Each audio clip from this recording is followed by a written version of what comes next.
Radio city podcast. Radio city పిట్ట కథ. మీరు వింటున్నారు రేడియో సిటీ 91.1 లో. నేను మీ ఆర్జే యోగితాని. మరి లైఫ్ లోని చాలా విషయాలని మిస్అండర్స్టాండ్ చేసుకుంటాం. ఎవరైనా ఠక్కని మనల్ని లాగితే నువ్వెవరు నన్ను లాగడానికి అని కోప్పడిపోతాం. కానీ ఎదురుగుండా ఉన్న డేంజర్ ని మనం చూడము కదా. ఇలాంటి సిచ్యువేషన్ కి సంబంధించి ఒక చక్కనైన పిట్ట కథతో రెడీగా ఉన్నాను. అనగనగా ఒక చిన్న బాబున్నాడు. తనకెప్పుడు బోర్ కొట్టినా ఒక ట్రీ దగ్గర కూర్చొని చదువుకుంటూ ఉంటాడు. సో అక్కడికి పక్షులు వస్తూ ఉంటాయి, చిన్న చిన్న ఉడతలు వస్తూ ఉంటాయి. అవన్నీ చూసి తను ఎంజాయ్ చేసేవాడు, నేచర్ ని ఎంజాయ్ చేసేవాడు.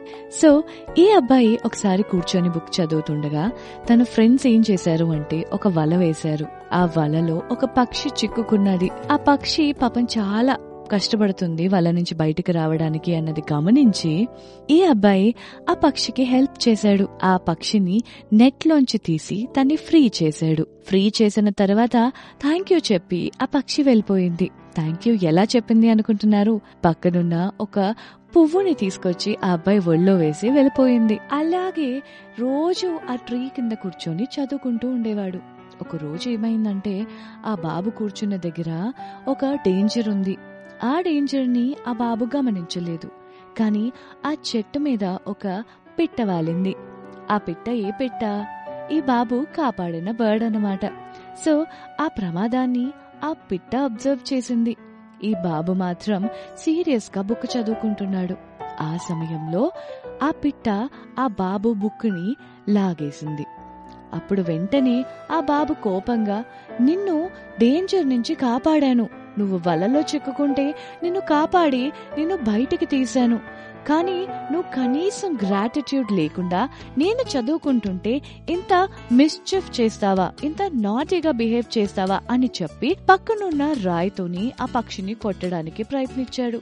కానీ పక్షి తప్పుకున్నదనుకోండి. అప్పుడు వెంటనే వెనక్కి తిరిగి చూస్తే పామున్నది.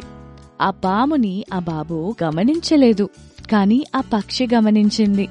ఆ పక్షి ఆ అబ్బాయి డైవర్ట్ అయితే ఆ పాము మీద తన చూపు పడుతుంది అని చెప్పి బుక్ ని పక్కకి పడేసింది అని ఆ అబ్బాయి రియలైజ్ అయ్యి ఆ పాముని తరిమేసి ఆ పక్షిని సారీ చెప్పి మళ్ళీ ఆ పక్షికి ఇంటికి వెళ్లి చాలానే విత్తనాలు తీసుకొచ్చి ఇచ్చాడు తనకి ఆహారంగా. సో దీన్ని బట్టి మనకు అర్థమైంది ఏంటి అంటే మిస్అండర్స్టాండింగ్ అనేది చాలా తొందరగా చేసుకుంటారు.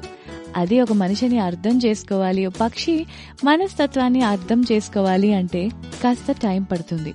అందుకనే అంటారు పెద్దలు, తొందరగా దేన్ని జడ్జ్ చేయకండి. దాన్ని చదివిన తర్వాత, దాని గురించి తెలుసుకున్న తర్వాతే అసలు నిజమేంటో మనకి తెలుస్తుంది. చాలా చక్కనైన స్టోరీ విన్నారు కదా. ఇలాంటి చక్కనైన స్టోరీస్ వినడానికి కీప్ లిస్నింగ్ టు మీ ఓన్లీ ఆన్ రేడియో సిటీ 91.1. నేను మీ RJ Yogita. Radio city podcast.